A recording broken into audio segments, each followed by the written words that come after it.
आता ज्यांची ढुंगण दुनियाची लायकी नाही त्यांना जर नगरसेवक करायची लायकी ठेवली तर असे प्रकार ते होणारच. त्यांना भारतीय जनता पक्षाने काढून टाकलं पाहिजे. ती कोण लागली की पाय धुवून घ्यायसाठी.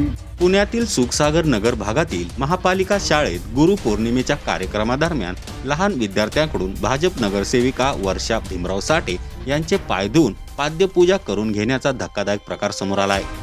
या घटनेचे फोटो सोशल मीडियावर व्हायरल झाल्यानंतर राजकीय वर्तुळातून आणि सर्वसामान्य नागरिकांमधून तीव्र संताप व्यक्त केला जात आहे. या कार्यक्रमासाठी स्थानिक भाजप नगरसेविका वर्षा साठे यांना आमंत्रित करण्यात आले होते.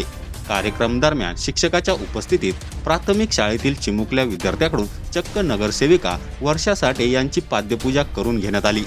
यांचे फोटो समोर आल्यानंतर तीव्र संताप व्यक्त केला जात आहे. यावर काँग्रेस आमदार विजय वडेट्टीवार यांनी जोरदार हल्लाबोल केला. ज्यांची ढुंगण धुवायची लायकी नाही त्याला नगरसेवक पदावर बसवल्यावर असंच होईल. विद्यार्थ्याच्या भविष्याशी हे असंच खेळतील असा जोरदार हल्लाबोल विजय वडेट्टीवार यांनी केला. एक बातमी आता पुढे आली आहे. पुण्यामध्ये एक कार्यक्रम होता. वर्षा साठे नावाच्या नगरसेविका होत्या. गुरुपौर्णिमेच्या कार्यक्रमामध्ये सगळ्या विद्यार्थ्यांकडून या नगरसेविका भाजपच्या नगरसेविकांचे पाय धुण्यात आले. पालखी पूजनाचा कार्यक्रम होता.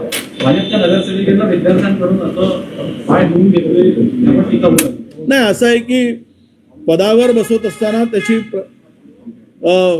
तो कुठल्या लायकीचा आहे. आता ज्यांची ढुंगण दुनियाची लायकी नाही त्यांना जर नगरसेवक करायची लायकी ठेवली तर असे प्रकार ते होणारच. म्हणजे अशा लोकांना पदावर बसवल्यावर विद्यार्थ्यांच्या भविष्याशी हे खेळतील आणि पाय धुवून घेतील.